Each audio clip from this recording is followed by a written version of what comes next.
প্রিয় দর্শক, ঈদ মোবারক। ঈদ স্পেশাল শুধুই আড্ডা অনুষ্ঠানে আপনাদের সবাইকে আমন্ত্রণ জানাচ্ছি। আমি ফারহানা নিশো। শুধুই আড্ডা অনুষ্ঠানে আজ আমরা আড্ডা দেব বর্তমান সময়ে সবচাইতে জনপ্রিয় চিত্রনায়ক, চলচ্চিত্রের অনেক সফলতার সাথেই জড়িয়ে আছে যার নাম। তিনি আমাদের সবার পরিচিত, সবার অনেক ভালোবাসার কিং খান শাকিব খান। শাকিব, আমন্ত্রণ জানাচ্ছি আমাদের স্টুডিওতে। ঈদ মোবারক। আর প্রিয় দর্শক, আপনারা জানেন যে আপনাদের পাঠানো প্রশ্ন থেকে বাছাই করা কিছু প্রশ্ন নিয়ে চলে আমাদের এই আড্ডা। আশা করছি আমাদের আজকের ঈদের এই স্পেশাল আড্ডা আপনারা অনেক বেশি উপভোগ করবেন এবং পুরোটা সময় আমাদের সাথেই থাকবেন। আচ্ছা, আমাদের এই অনুষ্ঠান মূলত যে তোমার যারা অনেক হাজার হাজার লক্ষ কোটি ভক্ত আছে তারা প্রশ্ন পাঠিয়েছে, সেই অনেক প্রশ্নের মাঝখান থেকে আমাদের অন্য সময় এত কষ্ট পেতে হয় না। এবার তোমার এত প্রশ্ন আসছে যে সেখান থেকে প্রশ্ন বাছাই করাটাও আমাদের অনেক বড় একটা কাজ ছিল। আচ্ছা, তো সেখান থেকে কিছু প্রশ্ন বাছাই করে তাদের প্রতিনিধি হয়ে আমি প্রশ্নগুলো তোমাকে করব। ওকে। তো সবার প্রশ্নের আগে আমার একটা প্রশ্ন, ঈদ কেমন গেল? সব মিলিয়ে কেমন আছো? ঈদ তো অনেক ভালো গেল। বরাবর আমার ঈদ সবসময় অনেক ভালোই যায়। ইনফ্যাক্ট আসলে মুভি নিয়ে অনেক ব্যস্ত থাকতে হয় এবং বেশিরভাগ সময় ঈদ বাইরেই। রাইট, বেশিরভাগ সময় ঈদ দেশের বাইরেই হয়। তারপরেও সবকিছু মিলে আমার ঈদ সবসময় ভালোই কাটে। আচ্ছা, গুড। তো ঈদে ছবি মুক্তি পেয়েছে 3টা। এবার ঈদে মুক্তি পেয়েছে 3টা। আচ্ছা, যদি আমি প্রশ্ন করি যে হ্যাঁ আমি মুভি দেখতে যাব এবং অনেক ভক্তরা মুভি দেখতে যাবে, শাকিব কি বলবে যে হ্যাঁ কোন ছবিটা দেখতে যাব সবার আগে? ডেফিনেটলি তার নিজের বাচ্চা 3টাই সমান আদরের, কিন্তু তারপরও প্রথমে কোনটা দেখতে যাব কেন? আসলে আমি কেন, এটা আসলে কারোই কাম্য নয় যে একই ঈদে একই স্টারের একাধিক ছবি মুক্তি পাক। তো সেই দিক থেকে আমি সবসময় একটু বিব্রতকর অবস্থায় থাকি। ইনফ্যাক্ট আমি ডিসাইডও করেছি যে ইন ফিউচার যেন আমার ঈদ বা যে কোনো ফেস্টিভ্যালে আমার জন্য একটা ছবি মুক্তি পায়। দেখা যায় যে কোনো একটা ছবি অনেক বেশি ভালো চললো, কোনো একটা একটু কম, তো সেই ক্ষেত্রে তো একটু খারাপ লাগেই। তো 3টা আসলে 3 রকম, আর 3টা হচ্ছে 3 রকম লোকেশনে শুট করা। যেমন পূর্ণদৈর্ঘ্য প্রেম কাহিনী শুট হয়েছে মালয়েশিয়ায়, প্রেমিক নাম্বার 1 শুট হয়েছে সিঙ্গাপুরে, ফুল অ্যান্ড ফাইনাল দেশে শুট হয়েছে। কিন্তু এর আগে আমার মনে হয় যে কোনো ছবিতে আমার মানে এত শিডিউল দিতে হয়নি। ফুল অ্যান্ড ফাইনালে আমার যত শিডিউল লেগেছে, নিয়ার অ্যাবাউট 2.5 মান্থ। বাপরে, অনেক সময়। অনেক সময়। আচ্ছা, আমি যতদূর দেখেছি যে প্রতি বছরই তোমার 9টা থেকে 10টা করে ছবি মুক্তি পায়, অলমোস্ট প্রায় কাছাকাছি। তো এই যে ছবি, এতগুলো ছবি মুক্তি পায়, হ্যাঁ, তো তখন কি মনে হয় যে একটা বছরে কি এটা অনেক বেশি যথেষ্ট নাকি কম বা স্বাভাবিক, কি মনে হয়? হ্যাঁ, এটা তো আসলে অনেক বেশি। এখনকার অল ওভার দ্য ওয়ার্ল্ডই যে বিষয়গুলো এখন কাজ করে, আমরা যদি ইন্টারন্যাশনালি আমাদের ছবি নিয়ে যেতে চাই, আমরা যদি আমাদের ছবির মানকে অনেক আপগ্রেড করতে চাই, তাহলে ইন্টারন্যাশনালি যে স্টাইলে ছবিগুলো মেকিং হয়, ইন্টারন্যাশনালি আর্টিস্টরা যেভাবে কাজ করে, ডিরেক্টর যেভাবে ছবি মেক করে, সবাই যেভাবে প্রিপেয়ার্ড হয় একটা মুভির জন্য, সেভাবেই আসলে সবাইকে ওইভাবেই চিন্তাধারাটা ওইরকমই করা উচিত। আদারওয়াইজ কিন্তু আমরা অনেক পিছিয়ে যাব। তো কখনোই দেখা যায় না যে একটা স্টারের বছরে হাতে গোনা 3-4টি এরকম। আমাদের পাশের যে বাংলা সিনেমার আর্টিস্টরাও আছে, বাংলা ইন্ডাস্ট্রি আরেকটা আছে, সেখানেও দেখা যায় যে একটা স্টারের ছবি সারা বছরে 3-4টার বেশি ওরা ছবি রিলিজ হচ্ছে না বা করছেও না। তো আমিও ওই বিষয়টা এখন ফিল করে আমি কিন্তু গত বছর থেকে ডিসাইড করেছিলাম যে আমি অনেক কম সংখ্যক ছবিতে কাজ করব। কোয়ান্টিটি কম হবে, কোয়ালিটি ভালো, কোয়ালিটিটা অনেক যেন ভালো হয়। আরেকটা বিষয় হচ্ছে যে প্রযুক্তির যে ব্যবহারটা, কম্পিটিশনে যেতে হলে কিন্তু প্রযুক্তির সেম ব্যবহারটা দরকার। এখন যেমন ডিজিটালে যখন আমরা শুট করতে যাব, তখন ডিজিটালের সর্বোচ্চ যে সাপোর্টগুলো আছে সেগুলো দিয়ে কিন্তু শুট করা উচিত। সেগুলো ইউজ না করলে কিন্তু আমরা যখন স্ক্রিনিং হবে তখন কিন্তু অটোমেটিকলি আমরা অনেক পিছিয়ে যাব। তো আমি ট্রাই করছি যে আমি আমার সামনের যে মুভিগুলো হবে বা এখন থেকে যে মুভিগুলো আমি করছি, যে এক একটা মুভি এক একটা প্রজেক্ট, আর হাতে গোনা মুভির সংখ্যা থাকবে, হাতে গোনা, অনেক গ্যাপ দিয়ে রিলিজ হবে। অ্যান্ড প্রত্যেকটা উৎসব মুখর দিনগুলোতে যে একটি ছবি রিলিজ হবে, যেমন রোজার ঈদেও একটি ছবি রিলিজ হবে, কোরবানি ঈদে একটি ছবি রিলিজ হবে, আদার্স যে ফেস্টিভ্যালগুলো আছে মানে মানুষের টার্গেট পয়েন্ট দেখা মানে Fine. শোনা সবকিছু একটা পয়েন্টে থাকবে। এন্ড দেন ছবিগুলো যেন অনেক ডিফারেন্ট হয়। আমার সেই ক্ষেত্রে যদি আমার বছরে 3টে ছবিও করতে হয়, আমি 3টে ছবি, যদি একটি ছবি হয় আমি একটি ছবিই করব। সো আমি কোয়ালিটির প্রতি এখন অনেক বেশি জোর দিতে চাই। আর যদি কোয়ালিটির প্রতি আমরা এখন জোর না দিই, তাহলে আমরা কিন্তু যতই মুখে বলি ইন্টারন্যাশনালি বা ন্যাশনালি অনেক ডেভেলপ হওয়া, এটা আসলে কখনোই সম্ভব না। আচ্ছা, এই যে বললা যে ঈদ বেশিরভাগ সময় গত কয়েক বছর ধরে বাইরে করা হয়, দেশেও তো মাঝে মাঝে করা হয়, রান্না পারো? ঈদের দিন রান্না করো? পাগল। কোনো মানে আমি এমনি- যেহেতু হ্যাঁ। একটা কথা বলি যে আমি যেহেতু একমাত্র ছেলে, আর আমি আমার মায়ের খুব আদরের ছেলে, তো আমি আমার ছোটবেলা থেকে এই পর্যন্ত আমি কখনোই মানে বাজারে যাইনি, ফ্যামিলির কোনো কাজ করিনি। কোরবানি ঈদে অনেক ঝামেলা থাকে, আমার মা সবসময় আমাকে আড়াল করে রাখতো, কোনো ঝামেলায় যেতে দিত না আমাকে। ছোটবেলা থেকেই ওই ঈদের সময় দেখা যেত যে বাইরে পাঠিয়ে দিত, খেলতে যাও, ঘুরতে যাও। এই জন্য মনে হয় আমি ছবিতে বড় হওয়ার এত বেশি পরেও, কাজ করতে আমি হয়। জাস্ট কোরবানি ঈদে আমার যখন আমি বড় হওয়ার পরেও যখন কোরবানি ঈদ এসেছে, অনেক ঝামেলার ঈদ থাকে কোরবানি ঈদ, ফ্যামিলির অলমোস্ট সব ফ্যামিলির ছেলেপেলেরাই কাজ করে, গরু কাটাকাটি বা বিলানোর কাজগুলো করে। বাট আমি কখনোই, আমার এই অভিজ্ঞতা নেই, আমার মা আমাকে কখনোই এই ধরনের কাজ মানে কাজ করতে দেয়নি।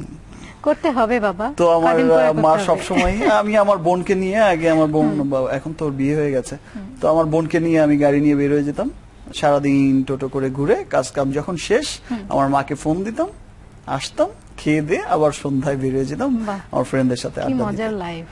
আসলে যাই হোক। ওইটা আমি না, আমার এখন মনে হয় যে আমি মনে হয় কখনো এখন এমন ভাবে অভ্যস্ত হয়ে গেছি, আমার মা আমাকে আসলে এমন ভাবে বিষয়গুলোতে অভ্যস্ত করে ফেলেছে, আমি শপিং করতে পারি না নিজের শপিং ছাড়া। পছন্দের দেখি। খাবার কি? পছন্দের আসলে আমার মা অনেক অনেক রকমের খাবার পাক করে, মানে আমার মা যে এত ভালো রান্না করতে পারে আসলে না খেলে বিশ্বাস করার মতো না। আর আমার মা হরেক রকমের রান্না That's true. করতে পারে। আন্টি অনেক আর রান্না আমার করেন, আম্মা অনেক ধরনের রান্না করেন। সবসময় চায় যে আমার ছেলে কি খাবে কি খাবে। আমি তো মাঝে মাঝে ফেড আপ হয়ে যাই যে মা, ব্যাপার হচ্ছে এরকম, যদি আমার মাকে বলা হয় যে মা আজকে হচ্ছে আমার শুটিং এ আমার সাথে আমার একটা ফ্রেন্ড খাবে, তো ফাইন, রান্নাটা আমার আম্মাই করে, বুয়ারা কি শুধু রেডিটারি করে দেয়, আর কুকের হাতেও দেয় না আমার মা। অ্যাটলিস্ট ফ্যামিলির খাবারটা আমার আম্মাই রান্না করে। তো সে দেখা যাবে যে একজনের কথা বললাম, উনি 10 জনের খাবার পাঠাচ্ছে। দেখ, একদিন আমরা সবাই, যেহেতু এত রান্না হয়, আমরা একদিন সবাই মিলে যাব। এবার দর্শকদের প্রশ্নে আছি। আচ্ছা, দর্শকদের প্রশ্নের প্রথম প্রশ্ন যিনি করেছেন, যেহেতু আমরা প্রশ্নগুলো সিরিয়াল করে পরে আমরা সাজিয়েছি, তো শুরুর প্রশ্ন সন্তু ঢাকা থেকে করেছে যে অভিনয় এলেন কিভাবে। আমার মনে হয় একটু সহজ করে বলি যে আমাদের শাকিব খানের আসল নাম, সত্যি বলতে নিজের নাম যেটা মাসুদ রানা, তো মাসুদ রানা থেকে শাকিব খান হওয়ার গল্পটা অল্প কথায় যদি আরেকবার শুনি, যদিও আমরা জানি। তারপর আসলে এই গল্প তো আসলে অনেকবার অনেক সময় করেছি, তারপরে আবার যখন বলতে হয় যে সিনেমাটিক ওয়েতেই কিন্তু আমার সিনেমার হিরো হওয়া। আমি আসলে কখনো ভাবিও নি যে আমি সিনেমার হিরো হব বা আজকের শাকিব খান বা এই position, what ever it is, সিনেমার মতো করেই সিনেমার হিরো হওয়া। একদিন শুটিং দেখতে আসলাম এফডিসিতে, কিছু ডিরেক্টর দেখলেন, এর মধ্যে থেকে একজন এসে হাত ধরলেন, সিনেমার হিরো হবে? জি। সিনেমার হিরো হবে? তোমার বাসার অ্যাড্রেস বলো। জি, মানে ওকে ফাইন, এই হচ্ছে আমার কার্ড, আমার অফিস অমুক জায়গায় কাকরাইল, তো তোমার বাবাকে নিয়ে আসো, অসুবিধা নেই, মাত্র আমাকে 1 মাস সময় দিলেই হবে, 1 মাসেই তোমার শুটিং শেষ হয়ে যাবে, সব শেষ, দেন তুমি তোমার পড়াশোনা করতে পারবে। তো প্রথম আমার বাবা রাজি ছিল না, পরে আবার মায়ের যেহেতু আমি খুব আদরের, মাকে কনভিন্স করার পর মা যেহেতু বিষয়টা ফিল করলো, আমি যখন বললাম যে আমার তো 1 মাসই লাগবে, আমার মায়ের সমস্যাটা আদরের কোথায়, ছেলে, হ্যাঁ, তা আমার মা রাজি ছিল। পরে আমার বাবাকে জোর করে পাঠালো, তো গেলাম, ওই কন্ট্রাক্ট হলো, আসলাম। তারপর পরই হচ্ছে সেই ছবিটা ছিল সবাই তো সুখী হতে চায়, ওই ছবির শুটিং এর আগেই আরেকটা ছবিতে আমি অনন্ত কন্ট্রাক্ট হলাম। ভালোবাসাটা, ওই ছবির শুটিং এর আগেই একটা ছবিতে কন্ট্রাক্ট হলো, অনন্ত ভালোবাসা। তোমার সবাই তো সুখী হতে চায়, প্রযোজক ছিল আমাদের রফিক ভাই, আচ্ছা, উনি একজন ব্যাংকার, আর সেম ওনারা ফ্রেন্ড ছিলেন দুজন, যে আমাদের কুদ্দুসুর রহমান সাহেব, আমার অন্ত ভালোবাসার প্রযোজক, উনিও একজন ব্যাংকার। তো ওনারা ফ্রেন্ড ছিলেন যেহেতু, সেহেতু এই ছবির শুরুর আগে আগে উনি দেখে আমাকে পছন্দ করলেন, and then ওই ছবিতে দিলেন এবং ওটাই আগে শুরু হলো এবং রিলিজও হলো। প্রিয় দর্শক, আড্ডার এই পর্যায়ে আমরা একটা বিরতি নিচ্ছি, আমাদের সাথেই থাকুন, ফিরছি এখনই, কারণ আমাদের সাথে আছেন আপনাদের অনেক প্রিয় একজন মানুষ, শাকিব খান। প্রিয় দর্শক, ফিরে এলাম বিরতির পর। আপনারা দেখছেন শুধুই আড্ডা, সঙ্গে আছেন আপনাদের সবার অনেক প্রিয় শাকিব খান। তাকে পাঠানো অনেক মজার সব প্রশ্ন থেকে বাছাই করা কিছু প্রশ্ন আমরা তার সামনে রাখছি এবং আশা করছি আপনারা আমাদের সাথেই আছেন। এরপরে প্রশ্ন করেছেন আতিয়ার রাজশাহী থেকে, যে আপনার আজকের অবস্থানের পেছনে আপনি কি মনে করেন যে কার বা কোন জিনিসের অবদান সবচেয়ে বেশি, বা কোন সময়ের কোন মানুষের অবদান সবচেয়ে বেশি? আমার অবস্থান আসলে আমি যেটা ফিল করি সব সময়, মানুষ যেটা বলে, সবার উপলব্ধি যেটা, আমার আশপাশের মানুষ, আমার ইন্ডাস্ট্রির মানুষ, সেটা হচ্ছে আমার অবস্থানটা হচ্ছে টোটালি গড গিফটেড একটা বিষয়, মানে টোটালি হচ্ছে সৃষ্টিকর্তা প্রদত্ত একটা বিষয়। এর আগের যে বিষয়গুলো ছিল আমাদের, যে আমি এসে যেগুলো দেখেছি আর কি, তো ওটা আমি একটা লিমিটেড জায়গায়, কিন্তু একটা গন্ডির মধ্যে ছিল। একটা সুপারস্টার, তার রেমুনারেশন হচ্ছে এই, সে যখন একটা আর্টিস্ট যখন সুপারস্টার হয়ে যাবে, তার রেমুনারেশনটা হবে এই গন্ডির বাইরে কেউ যেতে পারবে না। বাট আমার যে অবস্থানটায়, তো সেই লিমিটেশনটাকে মানে অনেক অনেক অনেক দূর, মানে ভেঙে সেটা অনেক দূর নিয়ে গেছে, যেটা আসলে কখনো কল্পনা করা যায় না। যে বাংলা ইন্ডাস্ট্রিতে, বাংলাদেশের কিন্তু অনেক বড় একটা মার্কেট, বাট এর আগে কেউ কখনো ভাবেনি যে আসলে এমন কিছু হতে পারে। ওকে, আমরা পরের প্রশ্নে যাচ্ছি। পরের প্রশ্ন করেছেন শবনম কালকিনি মাদারীপুর থেকেই। সিনেমায় তো নায়ক হিসেবে অনেক ভালো ভালো অতিমানবিক কাজ করেন, তো সিনেমার নায়কের সেই সবগুলো গুণের মধ্যে রিয়েল লাইফে কোন কোন অতিমানবীয় গুণগুলো আপনার মধ্যে আছে? আসলে আমার মধ্যে কি কি গুণ আছে, পুরোটাই তো গুণে ভরা। এরপর কিন্তু আমি বলবো যে এই গুণগুলোর মধ্যে কোন কোন যাই হোক ফাঁকগুলো আছে। আচ্ছা, না এটা আমরাও জানি সাকিবের অনেক গুণ, কিন্তু অতি মানবীয় গুণ বলেছে। অতিমানবীয় গুণ বলতে যেটা আছে, যে আসলে আমরা চাইলেও তো ওইভাবে কিছু করতে পারি না। আমরা চাইলেও তো একেবারে রাস্তায় নেমে যে কিছু একটা করতে যাব, সেই বিষয়গুলো তার হয়ে ওঠে না। তারপরও অনেকগুলো সামাজিক বিষয়গুলোতে, যেমন আমাদের সাপোর্ট অলওয়েজ সময় অনুযায়ী থাকে, এসিড বিরোধী আন্দোলন, মাদক বিরোধী আন্দোলন, এন্ড দেন আমাদের আর্টিস্ট অ্যাসোসিয়েশনের যেমন দুস্থতা দূরীকরণ। তো এই বিষয়গুলো তো আমরা কাজ করে আসছি আমাদের যার যতটুকু অ্যাবিলিটি আছে, এবং দেশের বিভিন্ন দুর্যোগময় অবস্থায় আমরা চেষ্টা করি আমাদের ব্যক্তিগত তহবিল থেকে টাকা দেওয়ার, সাহায্য করার। বাট আমার যে বিষয়গুলো থাকে, যে আমি যেখানেই যেটা করি আমি সেটা ফ্ল্যাশ করতে চাই না কখনো, বিকজ অ্যাজ এ মুসলিম এই বিষয়গুলো একটু রেস্ট্রিক্টেড তো আমাদের ধর্মেই আছে। ডেফিনেটলি। তো আমাদের এর পরের প্রশ্ন করেছেন নিতু সিলেট থেকে। সিনেমার নায়করা সব সময় আইন নিজের হাতে তুলে নিতে চায় কেন? মানে সিনেমাতে সবসময় দেখা যায় না যে হঠাৎ করে শেষ দৃশ্যে পুলিশ চলে আসে, বলে আইন নিজের হাতে তুলে নেবেন না, এরকম একটা ব্যাপার থাকে। অনেক সময় সিনেমায় না, শুধু বাস্তব লাইফে এমন হয় যে যখন ধৈর্যের যখন বাঁধ ভেঙে যায়, তখন দেখা যায় যে আমরা বিভিন্ন সময়, তোমার টেলিভিশনও সংবাদে দেখি মাঝে মাঝে, যে জনগণ ধারা নিহত, গণপিটুনি টাইপের। তো মানুষের যখন আসলে ধৈর্যের একটা বাঁধ ভেঙে যায়, তখন মানুষ অনেক সময় ইমোশনালি আইন তার নিজের হাতেই তুলে নেয়।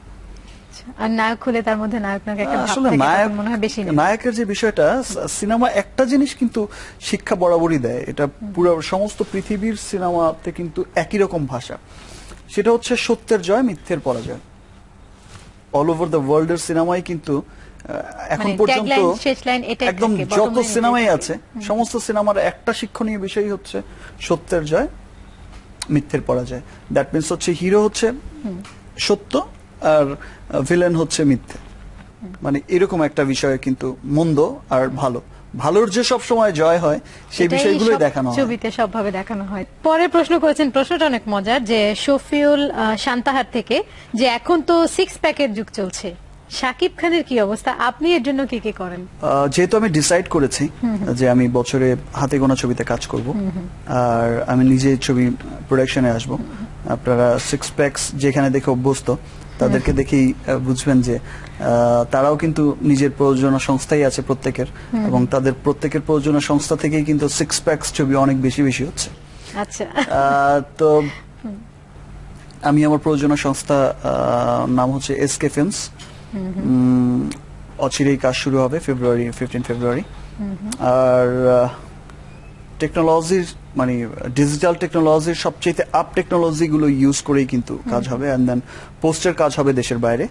তো সেই মুভিটাতে আমি এমন শাকিবকে প্রেজেন্ট করতে চাই এবং করব, আসলে সেই শাকিবকা না, শুধু যে যেই হিরোকে হচ্ছে বাংলা ট্রেড দেখেনি।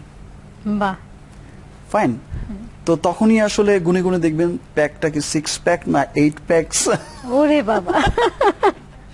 যাই হোক, আমরা আমার মনে দর্শকরা অপেক্ষায় থাকবেন। 8 প্যাকস আসলে এটা কোনো বিষয় না, আসলে মানুষের ফিট থাকাটাই হচ্ছে সবচেয়ে ডেফিনেটলি। তারপরেও জরুরি। ভক্ত বলে কথা, তারপরেও যেহেতু এককভাবে, একটা ট্রেডিশন চলছে অল ওভার দ্য ওয়ার্ল্ডে, তো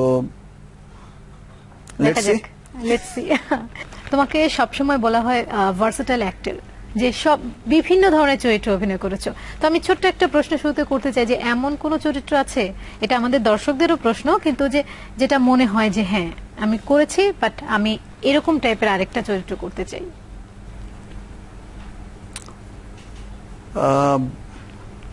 আসলে চরিত্র তো অ্যাজ এ অ্যাক্টর, চরিত্র নিয়ে আমার মনে হয় যে তৃপ্ত সারা জীবনও কোনো অভিনেতা হয় না।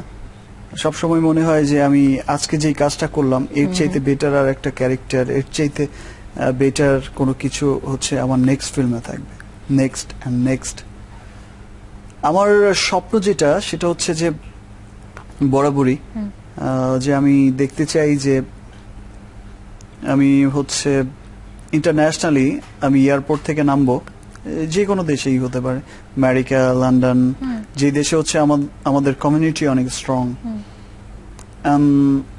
একটা জিনিস না বললেই নয়, যে সেটা হচ্ছে যে অনেকেই বিষয়টা ফিল করে না, জানে না, বাট আমরা যারা জড়িত আছে, আমরা সিনেমার সাথে হয়তো আমরা বিষয়টা বেশি সবাই জানে।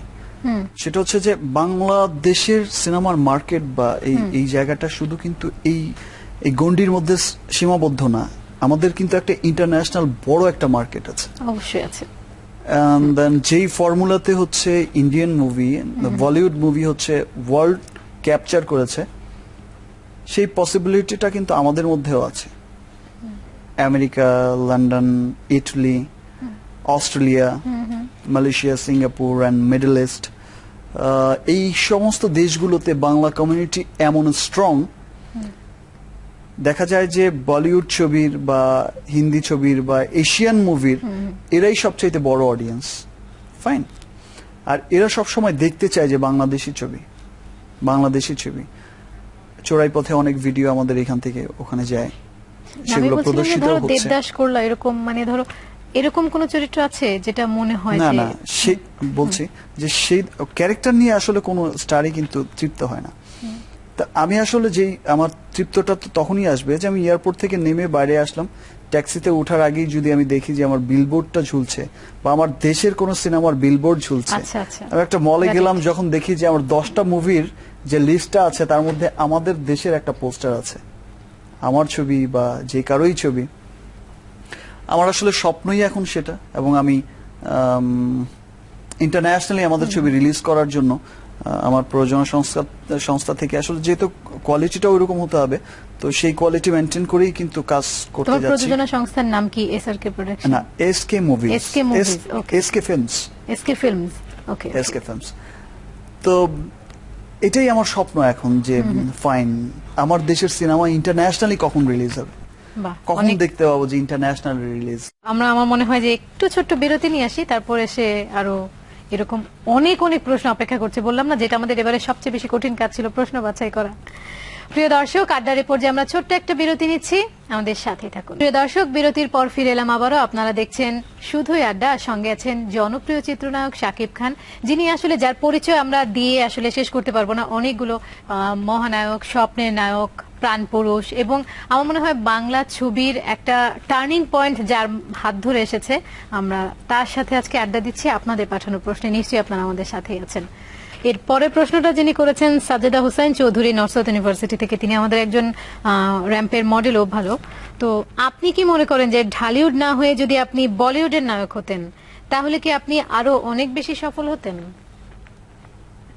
মানে যেহেতু সেখানে টেকনিক্যালি ওরা অনেক বেশি হাই, ওদের সুযোগ সুবিধা যে কোনো কিছু অনেক বেশি, এবং ওদের কি বলবো, পাবলিসিটি, পাবলিকেশন যাই বলি না কেন, সমস্ত কিছু অনেক বেশি ডেভেলপড। তো সেক্ষেত্রে কি মনে হয় যে ওখানে গেলে কি শাকিব আরো অনেক বেশি সফল হতো? না, আমি আসলে ওইরকম কখনোই মনে করি না। আর আমার বলিউডে যাওয়ার বা বলিউডে কাজ করার কখনোই এমন কোনো টেন্ডেন্সি ছিল না, বিকজ বলিউড ডেভেলপ হয়েছে আমার চোখের সামনেই। আমরা দেখেছি যে 7-8 বছর বলিউড ডেভেলপ হয়েছে। এর আগ পর্যন্ত কিন্তু বলিউডের মেইন মার্কেটটা ছিল এই এশিয়া বেসিস। এশিয়ার তো সমস্ত দেশ না, এখন যেটা ওয়ার্ল্ড ওয়াইড হয়। হ্যাঁ, এখন যেমন ওয়ার্ল্ড ওয়াইড, তারপরে ওয়ার্ল্ড ওয়াইড ওইরকম কিন্তু এখনো ওরা বিস্তার লাভ করেনি। ওদের মেইন অডিয়েন্সটাই হচ্ছে এশিয়ান অডিয়েন্স, ইউরোপিয়ান অডিয়েন্স বা ইংলিশ অডিয়েন্স কিন্তু এখনো কিন্তু ওরা ওভাবে ক্যাচ করতে পারেনি। আমার বরাবরই ছিল যে আমাদের এইখানকার ট্রেডের কিন্তু অনেক সম্ভাবনা আছে, এবং আমি একটু আগেও বললাম যে আমাদের কিন্তু ইন্টারন্যাশনাল মার্কেট একটা তৈরি হওয়া আছে, যেটাকে আর তৈরি করতে হবে না, তৈরি হওয়া আছে। এখন শুধু সেখানে হচ্ছে মুভিগুলোকে পাঠানো, কোয়ালিটি মেনটেন করে মুভিগুলোকে সেখানে পাঠানো, ভালো কোয়ালিটি, ভালো প্রযুক্তি দিয়ে ছবিগুলো বানিয়ে সেখানে হচ্ছে প্লেস করা হচ্ছে যতটা দেরি। আর আমি বিশ্বাস করি যে বলিউডের যুদ্ধ শুরু হয়েছে, ইন্টারন্যাশনাল মার্কেটের যুদ্ধ সেই দিলীপ কুমারের আমল থেকে। তারা ছবি পুশ করছে, ইন্টারন্যাশনাল রিলিজ করছে, 10টা ছবি রিলিজ করছে, ওর মধ্যে হয়তো একটা ছবি চলছে। এখনো কিন্তু বলিউডে যত ছবি ইন্টারন্যাশনাল রিলিজ হচ্ছে, হাতে গোনা 2-1 স্টার ছাড়া কিন্তু আর কারো ছবি কিন্তু রিলিজ হয় না। এটা হয়তো আমরা এখানে বসে ফিল করছি, সেদিন আর বেশি দেরি নেই যে আমাদের ট্রেডও অনেক ডেভেলপ হবে, আমাদের মুভিও ইন্টারন্যাশনাল রিলিজ হবে। এন্ড দেন গভর্নমেন্ট কিন্তু বিষয়টা এখন মাথায় নিচ্ছে যে ইন্টারন্যাশনালি যখন ছবিগুলো রিলিজ হবে, তাহলে কিন্তু ফরেন কারেন্সি আসবে এই দেশে, এখান থেকে কোনো টাকা কিন্তু যাচ্ছে না। এইসব সুযোগ সুবিধা তো আছে। তার সাথে প্রিয় দর্শক, আপনারা কিন্তু এটাও শুনলেন যে আমাদের সবার প্রিয় শাকিব খান, উনি ওনার সর্বোচ্চ ভালো যে অভিনয়, সর্বোচ্চ ভালো যা আছে তা শুধুমাত্র আমাদের সবার জন্যই রাখতে চান। নিশ্চয়ই এটা আমাদের সবার জন্য অনেক বড় পাওয়া। অনেক সুন্দর একটা উত্তর আপনি দিয়েছেন। এর পরের প্রশ্ন যিনি করেছেন রাশেদ হাসান, রাজশাহী থেকে। নাটকের শিল্পীরা সিনেমায় অভিনয় করে, আপনার কি নাটকে অভিনয় করার কোনো সম্ভাবনা, ইচ্ছে আছে? মানুষের তো ডে বাই ডে আসলে উপরে যাওয়ার ইচ্ছে থাকে, তার মানে আমি বলছি না যে নাটক, আমি এটাই বলতে চাচ্ছিলাম। বিষয়টা হচ্ছে এরকম যে আপনি প্রাইমারি পাস করে আপনি যখন ইউনিভার্সিটিতে যাবেন, আবার কিন্তু ওখানে পড়তে আসবেন না। ফাইন, সিনেমা হচ্ছে একদম লাস্ট মিডিয়া, একটা বড় একটা মাধ্যম, সবচেয়ে শেষ মাধ্যম। তো সেখান থেকে ওই ধাপটা তো আগেই পেরিয়ে এসেছে। মানে শখে কখনো? শখে আসলে লেটস সি, এখন আর সেই সম্ভাবনাটা নেই, আপাতত মনে হয় না। আপাতত আচ্ছা, এরপরে প্রশ্ন করেছেন নিবিড়, ঢাকা বিশ্ববিদ্যালয় থেকে, যে অভিনয়ের ক্ষেত্রে কি আপনি কাউকে অনুসরণ করেন? অনুসরণ বলতে যে ভালো অভিনেতার অভিনয় তো বা ভালো অভিনেতা অভিনেত্রীর অভিনয় তো সবসময় দেখতেই হয়। আর যেহেতু সিনেমাই হচ্ছে ধ্যান জ্ঞান, তো সেহেতু পুরো পৃথিবীর যত ভালো ভালো সিনেমা যেখানেই রিলিজ হচ্ছে, যে ভাষায় রিলিজ হচ্ছে, সিনেমার ভাষা তো সবসময় একটাই, সহজ সরল ভাষা। তো ওইরকম ভালো অভিনেতা অভিনেত্রীর সিনেমা তো অবশ্যই দেখি, সবসময় তাদের কে ভালো লাগে। আর অনুসরণের ক্ষেত্রে যেটা বলা হয় যে আমাদের এখানকার যে স্টাররা আছেন, যে সিনিয়র যারা আছেন, আমি এবং আমার মনে হয় যে সামনেও যারা আসবে, এদেরকে ফলো করলেই আমার মনে হয় যে আর কাউকে আর, বা এদের অভিনয় দেখলেই আমার মনে হয় না যে দূরে কোথাও যেতে হবে অনুসরণ করার জন্য। রাজ্জাক সাহেব আছেন, আলমগীর সাহেব আছেন, আমাদের একটা মানে ফারুক সাহেব আছেন, গোল্ডেন পাস্ট আছে, একদম গোল্ডেন পাস্ট, এবং সালমান শাহ আছেন, জাফর ইকবাল আছে। তো এদেরকে মোটামুটি দেখলেই একটা স্টাইল নিজের খুব বেশি মধ্যেই দূরে তৈরি যেতে করে হয় যায়। না। খুব বেশি অনেক একটা দূরে সুন্দর যেতে কথা। হয় না। এরপরে প্রশ্ন করেছেন আকাশ জুরাইন ঢাকা থেকে, কারা অভিনয়ে ভালো, নেতারা নাকি অভিনেতারা? বাংলাদেশের প্রেক্ষাপটে তো নেতারা অনেক বড় অভিনেতা। আচ্ছা, সেখানে কি শাকিব খানও?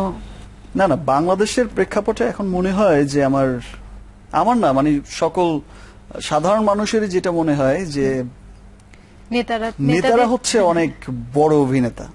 আচ্ছা, কিন্তু এখানে আমি ছোট্ট প্রশ্ন করে ফেলি যে শাকিব খানের কি কোনো ইচ্ছে আছে যে অভিনেতা থেকে নেতা হওয়ার?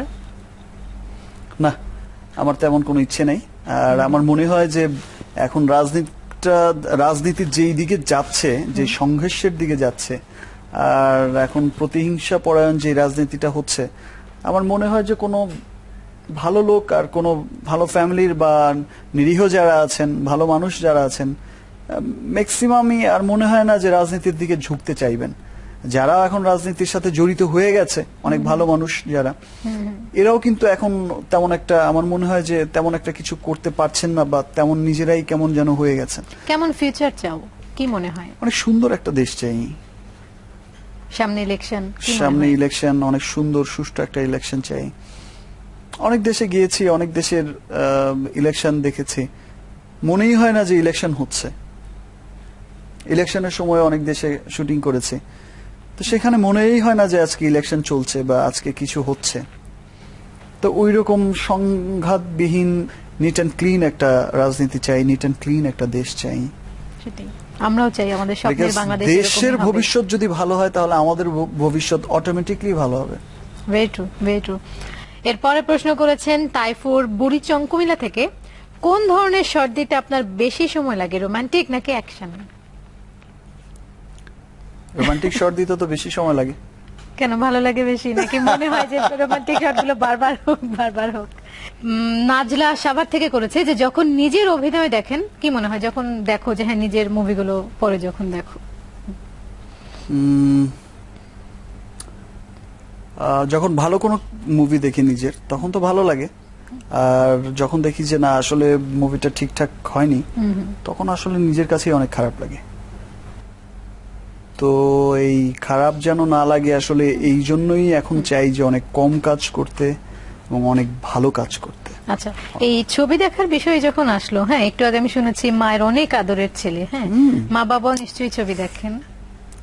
আমি তো হ্যাঁ, আমার মা অনেক ছবি দেখতেন। তো তাদের রিয়াকশন কেমন, তারা কি বলেন, কি ফিল করেন? ফিল আসলে করে এরকম যে একটা ছবি ছিল আমার, যে ছবিতে হচ্ছে আমি মারা যাই। ওকে, মন যেখানে হৃদয় সেখানে, সেখানে হচ্ছে আমার ক্যান্সার হয়, আমি মারা যাই, বিষয়টা এরকম ছিল। তো আমি শুটিং এ আউটডোর করছি, আউটডোরে শুটিং এ আছি। তা আমার বাবা আমাকে ফোন, আমার কাজিন যায় সাথে, আরো অনেক লোক যায় ফ্যামিলির, প্রায় 10-15-20 জন এরকম পুরো। তো সেখানে হঠাৎ শুটিং এ অনেক ইমার্জেন্সি ফোন, আমি তো ফোন ধরতেছি না, আমার অ্যাসিস্ট্যান্ট ফোন ধরে, সেক্রেটারি ফোন ধরে দিল। তো দেওয়ার পর দেখি যে আমার মা কান্নাকাটি করতেছে। আমার বাবা বলতেছে যে এই ধরনের ছবি করতে তোমাকে কে বলছে? আচ্ছা, হঠাৎ করেই কি ধরনের ছবি? তো বললো যে তো তোমাকে এই ধরনের ছবি করতে কে বলছে? এই যে এই তোমার মা তো উঠতেছেই না হল থেকে, পরের শোয়ের লোকজন চলে আসছে। মানে আরে তার ফিলিংসটা হচ্ছে হলো কি আমি মারা যাই, তার ফিলিংসটা হচ্ছে যে আমি মনে সত্যি সত্যি মারা গেছি, মানে এত ইমোশনাল হয়ে গেছিল সে, কান্নাকাটি করে। তারপর আমার সাথে ফোনে কথা বলালো, সে তখন কান্নাকাটি অনেক বোঝানো সোজানোর পরে তারপর আমার বোন-টোন সবাই ধরে নিয়ে তাকে বাসায় নিয়ে গেল। আহা, কিন্তু মা যখন এটা দেখেন, আর একটু আগে যে সাকিবের অনেক ভালো লাগার কথা শুনলাম, অনেক রোমান্টিক সিনের কথা শুনলাম, মা যখন সেইগুলো দেখেন তখন কি বলে? সেগুলো দেখে তো খালি বলে বিয়ে করতে। আচ্ছা, বিয়ের প্রশ্নে যখন আসলো, আমাদের এখানে প্রশ্ন অলরেডি আছে যে কবে আপনি লক্ষ কোটি নারীর হৃদয় ভাঙবেন? মানে হচ্ছে বিয়েটা কবে করছো? সহসাই লক্ষ কোটি নারীর হৃদয় ভাঙার কোন ইচ্ছেই আমার নেই। আহা, লক্ষ কোটি নারীর আরো হৃদয় গড়ার অনেক ইচ্ছে আছে। ও রিয়েলি? Good, very good. কিন্তু কি ধরনের মেয়ে চাই আজকে আমি এটা শুনতে চাই। আমাদের শুধুই আড্ডার যারা ঈদ স্পেশালের দর্শক যারা আছেন তারা শুনে রাখুক। আমি একটা সোজা সাপটা বউ চাই, সোজা সাপটা বোকা শোকা, বোকা শোকা। দেখতে তেমন একটা ভালো না হলেও চলবে, যাকে আসলে 7-5 বোঝানো যাবে। আচ্ছা আচ্ছা আচ্ছা। দেখা গেল যে আমি আসলাম শুটিং টুটিং করে, আমার একটু লেট হলো, আমার বউ ফুলে ঠুলে বসে আছে। বেশি আবার চালাক চতুর করলে একটু প্রবলেম। কোথায় ছিলা, কি ছিলা, কেন আসলা, লেট হলো কেন, এই হলো কেন, সেই হলো কেন। আচ্ছা আচ্ছা। আসলে কৈফিয়ত দিতে আমার বেশি একটা ভালো লাগে না। আমার বউ ফোন করে হয়তো জিজ্ঞেস করবে, আচ্ছা কি রান্না করব, আচ্ছা কি খাবে, আচ্ছা শুটিং থেকে আসলাম, আমার টেক শুধু কেয়ার রান্না করবে। করবে আর খাওয়াবে। আমার আসলে আমার মায়ের মতোই একটা বউ দরকার, যে সারাক্ষণ হচ্ছে আমাকে টেক কেয়ার করবে। আর কি চাই, আর কি লাগবে, আর কি হচ্ছে। আর যেহেতু আমি সংসারের প্রতি টেক কেয়ার আমি যেহেতু এই পর্যন্ত করে আসিনি, হোম মিনিস্টার দরকার। ইন ফিউচার হচ্ছে যে আমি এগুলো পারবো না। আমার ছেলে পেলে বা এই বা এগুলো আসলে আমি ভাবতে গেলে আমার মাথা ব্যথা করে। আমি এটা কখনোই পারবো না। তো কমপ্লিট একটা হাউস ওয়াইফ দরকার আমার, যে হচ্ছে Home minister দরকার। আমার ফিউচার জেনারেশনকে মানুষ করবে, সেই ভালো জানবে। আমি এসে হয়তো তার কাছেই সব চাইবো। আমি যেমন আমার যত পারিশ্রমিকের যে টাকা, আমি দেখা যায় যে এই পর্যন্ত অলমোস্ট তেমন একটা টাকা আমার হাতে রিসিভ করা হয়নি কখনো। ম্যাক্সিমাম টাকাই আমার মায়ের হাতে রিসিভ করা। মা ওই যে এই টাকাগুলো অমুক দিয়ে যাচ্ছে, আচ্ছা ওগুলো রেখে দেন। আমার মাই রিসিভ করা, আমার মাই গুনে টুনে রেখে দেয়, আমার মাই সব পাঠাচ্ছে, জমা দিচ্ছে। হোম মিনিস্টার আর কি, আমার মাই হচ্ছে আমার ঘরের প্রধানমন্ত্রী, প্রাইম মিনিস্টার, এরকম টাইপের আর কি। আমার বাবা আমার মাকে ভয় পায়, আমার বাবা আমার মায়ের টেক কথা কেয়ারের শোনে। কি হবে, তার সপ্তাহের কি হবে? এতক্ষণ তো বুঝলাম যে হ্যাঁ, যে শাকিব খানের টেক তাকে তো কেয়ার নিয়ে ঘুরতে যাব, ও তাকে দেশ বিদেশ ঘুরতে নিয়ে ঘোরাবো, যাওয়াই সব? তাকে শপিং করাবো, আচ্ছা। সে যা চায়। আরে ভাই সবকিছু তো তার হাতেই দিয়ে দিব, আমি নিজেই তো তার আন্ডারে চলে যাব। আচ্ছা যেমন আমার এক ফ্রেন্ড ছিল, আমার এক ফ্রেন্ড বিয়ে করেছিল। তো আমি তাকে বললাম যে দোস্ত তাহলে তোমার বিয়ের অনুষ্ঠান কবে, মানে বউটাও কবে তুলে নিয়ে আসবা? তো বললো যে আমি তো আর বউ তুলে আনবো না, আমি নিজেই উঠে গেছি। আচ্ছা, ও এখন এই ইচ্ছেও আছে তো মাঝে। ঠিক আছে, তাহলে এটাও আমরা আমি বলে আসলে রাখি। নিজের ওঠার তো ওইরকম কিছু না, ঘর জামাই না আসলে। আমি তো আর তার দায়িত্ব নিতে পারবো না, আমারই দায়িত্ব নিতে হবে তাকে। আচ্ছা, তার মানে এটাও একটা পার্ট হতে পারে ঘর জামাই হওয়ারও আমি তো অল্প স্বপ্ন না আছে। না ঘর জামাই হওয়ার কোনো স্বপ্ন নেই। আচ্ছা। হলে তো ভালোই হয়। ওকে, আচ্ছা, তারপরে প্রশ্ন করেছেন জাবিব খুলনা থেকে, সিনেমার নায়ক আর বাস্তবের নায়কের মধ্যে পার্থক্য কোথায়? নায়ক শাকিব খান আর ব্যক্তি মাসুদ রানা, পার্থক্যটা কোথায়? এখন তো কোনো পার্থক্য নেই। পার্থক্যর মধ্যে হচ্ছে কি পার্থক্য, বাসায় যখন আসি ওইটুকু সময় ছাড়া, এছাড়া সব তো ওইভাবেই দেখে। নামও বলে শাকিব খান, এই শাকিব খান, আচ্ছা এই, আচ্ছা এই, সারাক্ষণ ফোনও আসে। বাসায় কি বলে ডাকে? বাসায় আমার হচ্ছে ডাকে, আমার মা তো, আমার ফ্যামিলি সবাই ডাকে হচ্ছে আমাকে রানা বলে, আমার নিকনেম হচ্ছে রানা। আর বাসায় তো বেশিক্ষণ আর এখন থাকা হয় না, ম্যাক্সিমাম দেখা যায় আউটডোর, দেশ বিদেশ, এই সেই। তা আমার ফ্যামিলিটুকু, ওই ফ্যামিলিতে যতক্ষণ থাকি ওই সময়টুকু ছাড়া সারাক্ষণ তো ওই নায়ককেন্দ্রিক বিষয়গুলোই রান করে। চলে আসে। আচ্ছা, গুড। এরপরে প্রশ্ন করেছেন শাহিন নারায়ণগঞ্জ থেকে, ছবি যদি ফ্লপ করে তাহলে তখন কেমন লাগে এবং তখন কি করেন? ছবি আসলে ভালো ছবি যদি ফ্লপ করে তাহলে তো অবশ্যই খারাপ লাগে, কষ্ট লাগে। তখন খারাপ লাগার তখনকার অনুভূতি আসলে বলে বোঝানো যায় না। আর রিয়াকশনটা অনেক সাইড থেকেই হয় তখন, একটা ভালো ছবি যখন ফ্লপ করে। আর অ্যাজ ইউজুয়াল কোনো ছবি যদি আসলে কারোই কোনো দিন কোনো কাম্য থাকে না যে আমার অভিনীত বা কারো অভিনীত কোনো ছবি ফ্লপ হোক বা কিছু হোক, সেটা যেই রকমই হোক না কেন, সব সন্তানই আসলে একই রকম সব প্যারেন্টসের কাছে। ভালো ছবি আমার কাছে আসলে মনে হয় ওইরকম যে একটা ভালো সন্তান নষ্ট হয়ে গেলে যেমন হয়, বকাটে হয়ে গেলে ভালো ছেলেটা, তা একটা ভালো ছবি যদি ফ্লপ করে তখন ফিলিংসটা ওইরকমই হয় যে একটা ভালো কাজ করলাম। বাহ। তো এরপরে প্রশ্ন করেছেন শাহেদ চাঁপাইনবাবগঞ্জ থেকে, অভিনয়ের বাইরে যা ভালো পারেন? অভিনয়ের বাইরে আসলে আমি তো কিছুই পারি না। খেতে পারি, ঘুমাতে পারি, আর নিজের জন্য কারি কারি শপিং করতে পারি। আমি একটু অলস প্রকৃতির। ঘুমাও অনেক? বেশি একটা ঘুমাই না, জেগে জেগে ঘুমাই, বসে থাকি, হারাম দিয়ে থাকি। Okay. আর হচ্ছে ঘুরতে পছন্দ করি, ঘুরে বেড়াই। এছাড়া তো আর তেমন কিছু পারি বলে মনে হয় না। হাসান সেগুনবাগিচা থেকে জানতে চেয়েছে যে আপনার সম্পর্কে প্রচলিত যে তথ্যটি ঠিক না, ধরো তোমার সম্পর্কে কেউ কোনো কথা জানে বা সব জায়গায় ছড়ানো ছিটানো আছে যে হ্যাঁ একটা কথা সাকিব সম্পর্কে, কিন্তু আসলে সেটা ঠিক না, তুমি জানো যে এই কথাটা ঠিক না। আমার সম্পর্কে কিছু কথা যেমন হয়, আমার কো আর্টিস্ট বা আমার সেটের পিপল যারা থাকে অনেকে ফিল করে, বা বাইরের লোকজন যারা থাকে, অনেকদিন যারা আমার সাথে কাজ করে তারা হচ্ছে আলাদা ব্যাপার, আর এমনিতেই যারা বিষয়টা ফিল করে যে উনি হচ্ছে অনেক প্রাউডি টাইপের একটা মানুষ। আসলেও আমি তা না, আমি এমনিতেই একটু কম অনেক কথা মুড, বলি। অনেক ভাব, না, আমি একটু কম কথা বলি, প্রাউডি টাইপের মানুষ। আবার অনেকেই ভাবে যে উনি অনেক, সাকিব হচ্ছে অনেক সেলফিশ একটা মানুষ, যে শুধু নিজেরটাই দেখে, অন্য কারোটা দেখে না। আসলে ওইরকম না, নিজের ভালো সবাই চায়। ডেফিনেটলি। তো নিজের ভালো দেখতে গিয়ে আমি তো কারো ক্ষতি করছি না, বাট প্রত্যেকেই প্রত্যেকের ভালো চায়, বাট আমি সেলফিশ না। আচ্ছা, আরেকটা যে জিনিস আমার মনে হয়, একটু আগে আমরা অনেক গুণাবলী শুনলাম, কেমন বউ চাই, কেমন হবে, আচ্ছা অনেক কতগুলো কোটি হৃদয় ভাঙবে না গড়বে। তো এই যে প্রচলিত তথ্য সম্পর্কে যে কথাটা, আমার মনে হয় আমরা সবাই আরেকটা কথা প্রায়ই শুনে থাকি যে তোমার অনেক দিনের অনেক ছবির সহকর্মী অপুর সাথে বিয়ের একটা গুজব। গুজবটা তো আসলে আমিও শুনি, আর এর আগে আমি আমার আরো অন্যান্য আমার সিনিয়র যারা ছিলেন, রিয়াজ বা ফেরদৌস বা ফিমেল কোস্টার যারা ছিলেন, শাবনূর বা পূর্ণিমা, এদের সম্পর্কেও আমি আগে যখন গুজব শুনতাম আমার কাছে তখন মনে হতো রিয়েল। বাট আমার যখন গুজবটা হলো তখন মনে হচ্ছে, তখন আমি ফিল করলাম যে না, আসলে টোটালটাই হচ্ছে একটা মেকিয়ে একটা স্ট্যান্ডবাজির বিষয় থাকে। সিনেমা আসলে সবসময় একটা স্ট্যান্ডবাজির উপরে চলে। আচ্ছা, সত্যটা কি? তার পরবর্তীতে দেখা গেছে যে চারজনই কিন্তু চারদিকে বিয়ে করেছে।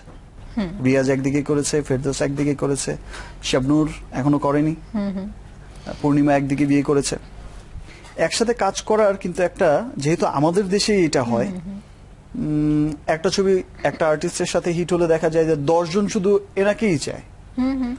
তো সেই ক্ষেত্রে দেখা যায় যে ওইরকম একটা বিষয় কাজ করে। আর আমার কোনো কো আর্টিস্টকে বিয়ে করার কোনো ইচ্ছে নেই। আমি আগেই বলেছি যে আমার একটা সোজা সাপটা একটা, মানে একটা হাউস ওয়াইফ দরকার, একটা গোবাচারা টাইপের দরকার, যে হচ্ছে আমার টোটাল দায় কেন দায়িত্ব। গো বেচারা? কেন একটা মেয়ে যদি স্মার্ট হয় সে কি টেক কেয়ার করতে পারে না?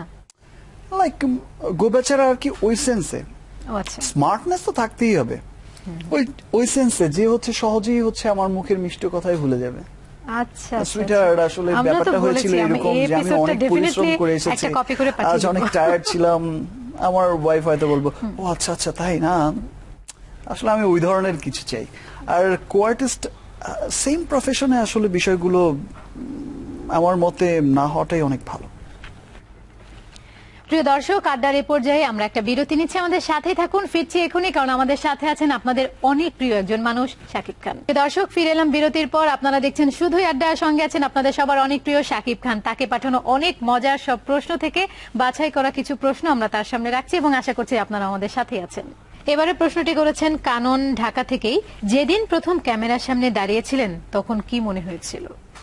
আমি জানি যে এখন যত নতুন মানে, আর তোমার হাত ধরে অনেক নতুন শিল্পী এই ইন্ডাস্ট্রিতে এসেছে এবং তাদেরকে তুমি অনেক হেল্প করো, হ্যাঁ, তো নিজে যখন ক্যামেরার সামনে প্রথম দিন দাঁড়িয়েছিলে তখনকার এক্সপিরিয়েন্স কি?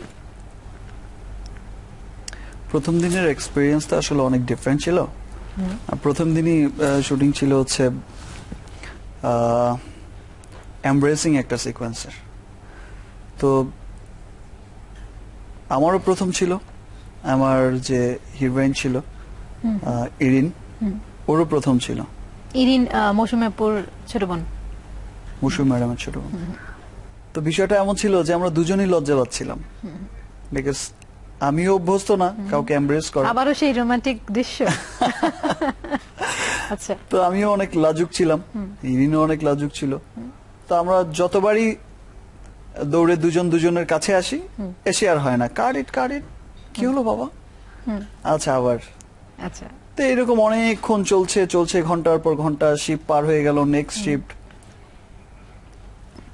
পরে মৌসুমী আপু আর কি, মৌসুমী ম্যাডাম আসলেন সেটে। তো উনি বিষয়টা দেখলেন, উনি বিষয়টা ইজি করার জন্য উনি এসে বললেন, তোমরা এই ছোট ছোট মানুষ, তোমরা এত কিছু এখনই মনে করে এরকম কি প্রবলেমটা কি তোমাদের? এই তুমি আসো আসো, দৌড়ে আসবা, আমাকে জড়ায় ধরবা। ঠিক আছে, তো দৌড়ে তো এসছি, এসে তো আর জড়ায় তো ধরতে পারি না, ইডিয়েট, এবার জড়ায় ধরো। আমার লাইফের তো আসলে দুই রকম এক্সপেরিয়েন্স ছিল তখন। এক হচ্ছে জীবনে কোনো মেয়েকে হচ্ছে এমব্রেস করা, আর যে হচ্ছে ছিল আমার হচ্ছে মানে স্বপ্নের মতো একজন মানুষ, মানে আমার স্বপ্নের একজন মানুষ ছিল, ড্রিম গার্ল। আর দ্বিতীয়ত হচ্ছে আমার ফার্স্ট শুটিং। দুটো মিলে ওই অনুভূতি আসলে ব্যক্ত করার মতো না। আর এই ফিলিংস আসলে শেয়ার করা যাবে না, যে ফিলিংসটা কেমন ছিল তখন। কয়েকটা দিন তো বিষয়টা এমনই কেটেছে যে মৌসুমীকে জড়ায় ধরলাম, আহারে। যার ছবি হচ্ছে আমি দেখতাম, মৌসুমী, সালমান শাহ, কেয়ামত এন্ড দেন আদার্স অনেক মুভি। তো অনেক পছন্দও করতাম মৌসুমীকে। তো ফিলিংসটা ছিল শেষ ওই পর্যন্ত রকম। কত টেকে ওকে হয়েছিল? না, তারপর তো এসে 1-2 টেকের পরেই ওকে ছিল। তারপর তো আমার বিষয়টা ছিল মৌসুমীকে জড়ায় ধরলাম। আচ্ছা, মানে আমি আর আমার মধ্যে ছিলাম না তখন তো রোবটের মতো হয়ে গেলাম। আসো জি, দৌড়ে আসতেছি, জড়ায় ধরো জি। আচ্ছা। তো এর পরে প্রশ্ন করেছেন শাওন ভালুকা থেকে, বেশিরভাগ সময় সিনেমার নায়িকার বাবারা চৌধুরী সাহেব হন কেন?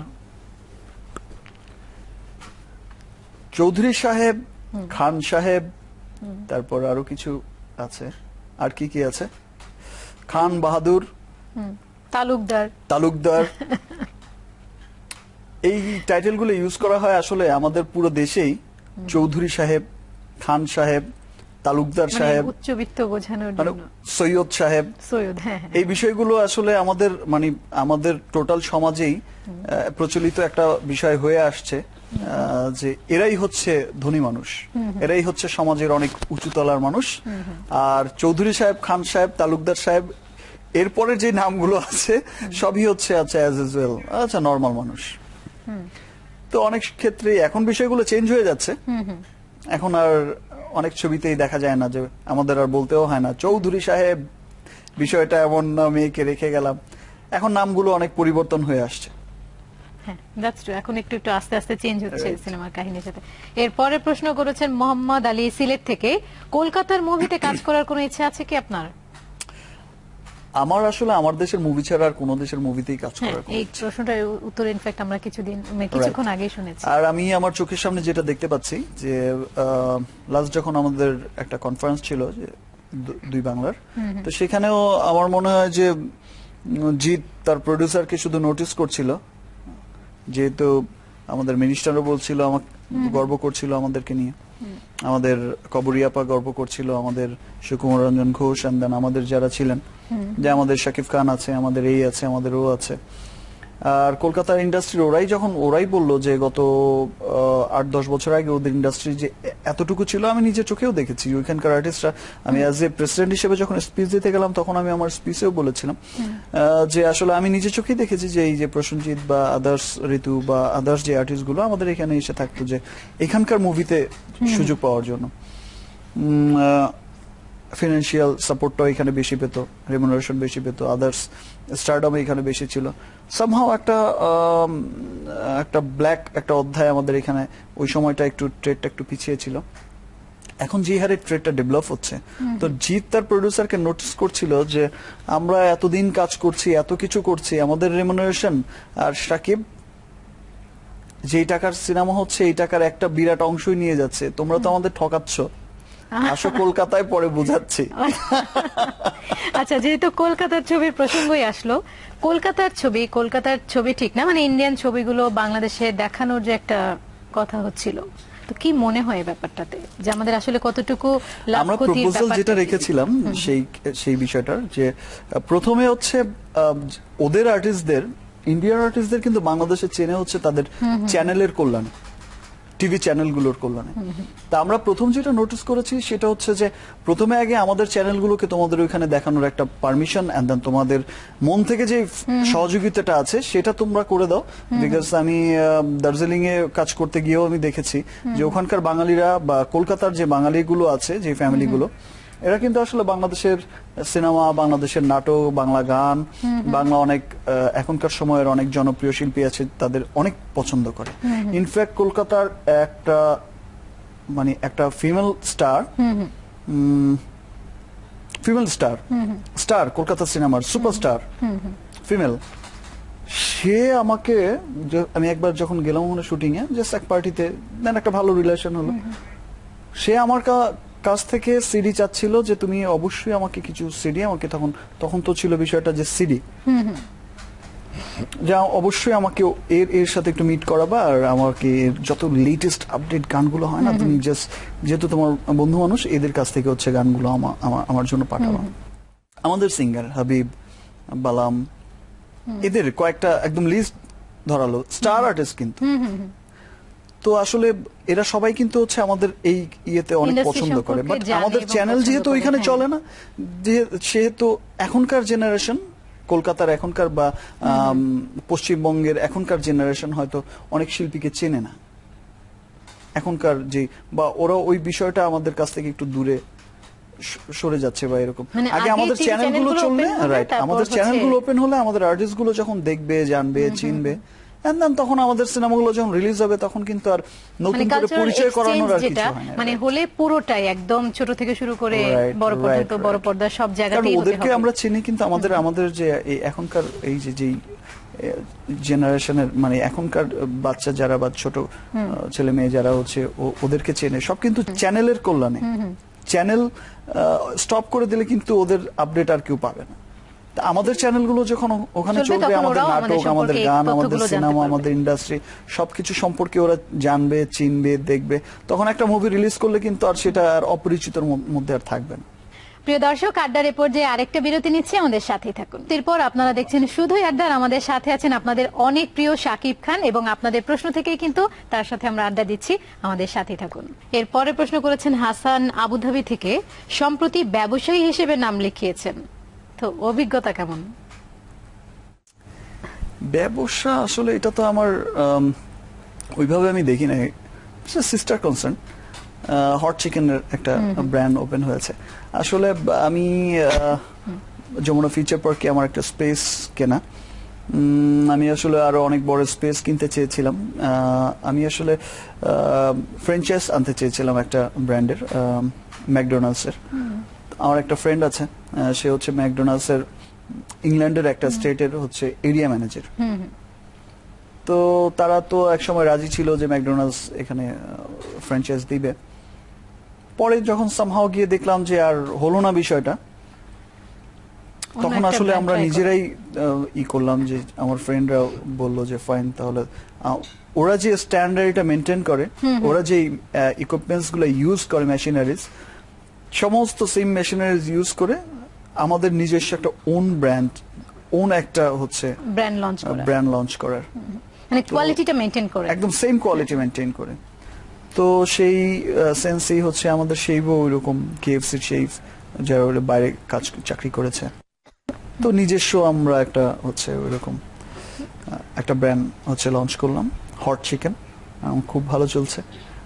আর কিছু অনেকগুলো শাখারও মানে ওপেনিং হবে is very soon, Uttara, and then Gulshan, Dhanmondi, Cox's Bazar, অনেক বড় প্ল্যান আর কি ব্যবসা নিয়ে। ওকে, আচ্ছা, আমরা মনে হয় এর পরের প্রশ্নে যাই। পরের প্রশ্ন করেছেন বাবুল চৌধুরী পান্থপথ থেকেই, শাকিব খান আর শাহরুখ খানের মধ্যে বেসিক পার্থক্য কোথায়? আর শাহরুখ খানরা তো অনেক ধরনের এন্টি হিরোর চরিত্র করে থাকেন, তো শাকিব খান নাকি কখনো এরকম ইচ্ছে আছে?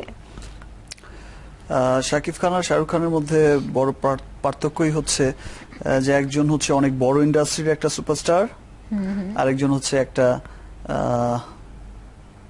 আফগোয়িং একটা ইন্ডাস্ট্রির স্টার। আর ওদের ইন্ডাস্ট্রি ছিল টোটালটাই মেক করা, মানে একদম টোটালটাই মেক করা, ওদের আর বেশি একটা কষ্ট করতে হয়নি, এসেই একদম তৈরি তৈরি জিনিস পেয়ে গেছে। মানে আমরা যেটা বাংলা ভাষায় অনেক বলি যে কষ্ট, হ্যাঁ। যে এসেই গরম ভাত, তো আচ্ছা। এই বিষয়টা ছিল। আর আমাদের ইন্ডাস্ট্রি হচ্ছে আমাদের নিজেদের মেক করতে হচ্ছে, একটা ভগ্নদশা থেকে, একটা বাজে মানে অবস্থা থেকে আগে মাইনাস উত্তরণ ছিল, করতে হচ্ছে। সেখান থেকে জিরোতে এসে দেন পজিটিভে রাইট, যাওয়া। আমাদের মাইনাস থেকে জিরো থেকে এখন হচ্ছে হলো গিয়ে Positive 100 এর দিকে। দিকে যাচ্ছে। আর ওনাদের ইন্ডাস্ট্রি আগে থেকে 100 হওয়া ছিল, তাদের আগের জেনারেশন সেটাকে পুরোপুরি এস্টাবলিশ করেছিল, তারা শুধু ওখানে এসে কাজ করে ডিভাইডে খালি উপর দিকে চলে গেছে। মানে কিন্তু- রকেটটা রেডি করাই ছিল, রকেটে চড়েছে, চাঁদের দেশে চলে গেছে, পার্থক্যটা হচ্ছে এইরকম। আচ্ছা, কিন্তু কোনো অ্যান্টি হিরো মানে খলনায়কের চরিত্র অভিনয় করার ইচ্ছা আছে? খলনায়কের চরিত্র এন্ট্রি হিরো আসলে ওইরকম এন্ট্রি হিরো না। যেমন এন্ট্রি হিরো আমি অনেকদিন আগে একটা করেছিলাম, সেটা হচ্ছে যে আমার স্বপ্ন তুমি একটা ছবি ছিল আমার। ছবিটা মানে নায়ক হয়ে খলনায়ক? মানে হচ্ছে একটু কি বলবো, হুম। মানে একটু হচ্ছে সাইকো টাইপের হচ্ছে ক্যারেক্টার, একটু সাইকো ক্যারেক্টার। আর ছবির ভিলেন বলতে গেলেও ওইরকম, মানে এন্ট্রি হিরো মানে হচ্ছে হিরোইক বিষয়টাই আছে, বাট ফিল করবে যে ওইরকম ভিলেন ওইরকম এন্ট্রি হিরো তো আসলে ওইরকম না, ওইটা তো এন্ট্রি হিরো না। মানে যেটা আমরা এন্ট্রি হিরো বলতেছি, যে বিষয়টা হলো গিয়া যে আমরা এন্ট্রি হিরো বলতে আর কি একদম আমাদের villain বলি যাকে আমরা। রাইট, আমাদের এইখানকার অডিয়েন্স যেটা ফিল করে, ম্যাক্সিমাম অডিয়েন্স, যে এন্ট্রি হিরো মানে হচ্ছে ভিলেন। ওইরকম ভিলেন করার কোনো ইচ্ছা তো আমার নেই, আচ্ছা। বাট যেটা আমি বললাম যে নায়ক হয়ে খলনায়ক হিসেবে একটু করা যায়। হিরোইক যে হতেই বিষয়গুলো পারে। আছে ওগুলো ঠিক আছে। এর পরে প্রশ্ন করেছেন সালাউদ্দিন পতেঙ্গা চট্টগ্রাম থেকে, যে আপনার যে গুণের কথা মানুষ জানে না। একটু আগে আমরা শুনলাম যে শাকিব খান হচ্ছেন আপাদমস্তক একজন গুণধর ব্যক্তি, তো তার মধ্যেও যে গুণটা এখনো সবাই জানে না। আসলে কথাটা তো আমার কথা ছিল না, কথাটা ছিল আমার মায়ের কথা। না, আমরা বলেছি আমরা জানি, মানে আমরাও সবাই জানি। তুমিও জানো, বাট হ্যাঁ। আমার মা যেমন সারা জীবনই বলে, আর মা যদি কেউ যদি বলে বা এই গুণ নিয়ে যদি কোনো প্রশ্ন উঠতো, আমার মা সারাক্ষণই বলতো যে আমার ছেলের তো হচ্ছে মানে গুণ ছাড়া তো কোনো কিছুই দেখছি না, পুরোটাই তো গুণে ভরা। আচ্ছা। আচ্ছা, তার মানে তো মোটামুটি আমার সবই সব গুণের জানে। কথা কেউ জানে না, এমন এমন কি গুণ আছে, এমন কোন স্পেশাল কোন গুণ আমার মধ্যে আছে কেউ জানে না। আসলে অনেক গুণের কথাই তো মানুষ জানে না, পার্টিকুলার তো আর মানুষ আসলে অডিয়েন্স বা আমাকে যারা ভালোবাসে তারা তো আসলে আমার ব্যক্তি লাইফ সম্পর্কে অনেক কিছুই জানে না। সো আমার ব্যক্তি লাইফ সম্পর্কে তারা যখন অনেক কিছুই জানবে, অনেক কিছু জানবে, বুঝবে, আরো অনেক জানবে, তখন তারাই ডিসাইড করতে পারবে যে আমার কোন সাইডটা হচ্ছে অনেক গুণ, কোন সাইডটা হচ্ছে একদম বেগুন। আর বিষয়টা কি। আচ্ছা, তার মানে গুণের কথা জানতে হলে অনেক বেশি জানতে হবে শাকিবকে। তো এর পরে প্রশ্ন করেছেন তারিক লালমোহন ভোলা থেকে, যে তিনটি জিনিস ছাড়া নিজেকে কল্পনা করতে পারেন না। যে তিনটি বিষয় ছাড়া আসলে আমি নিজেকেই ভাবতে পারি না, যে আমি একদম অচল মনে হবে। তার মধ্যে একটি হচ্ছে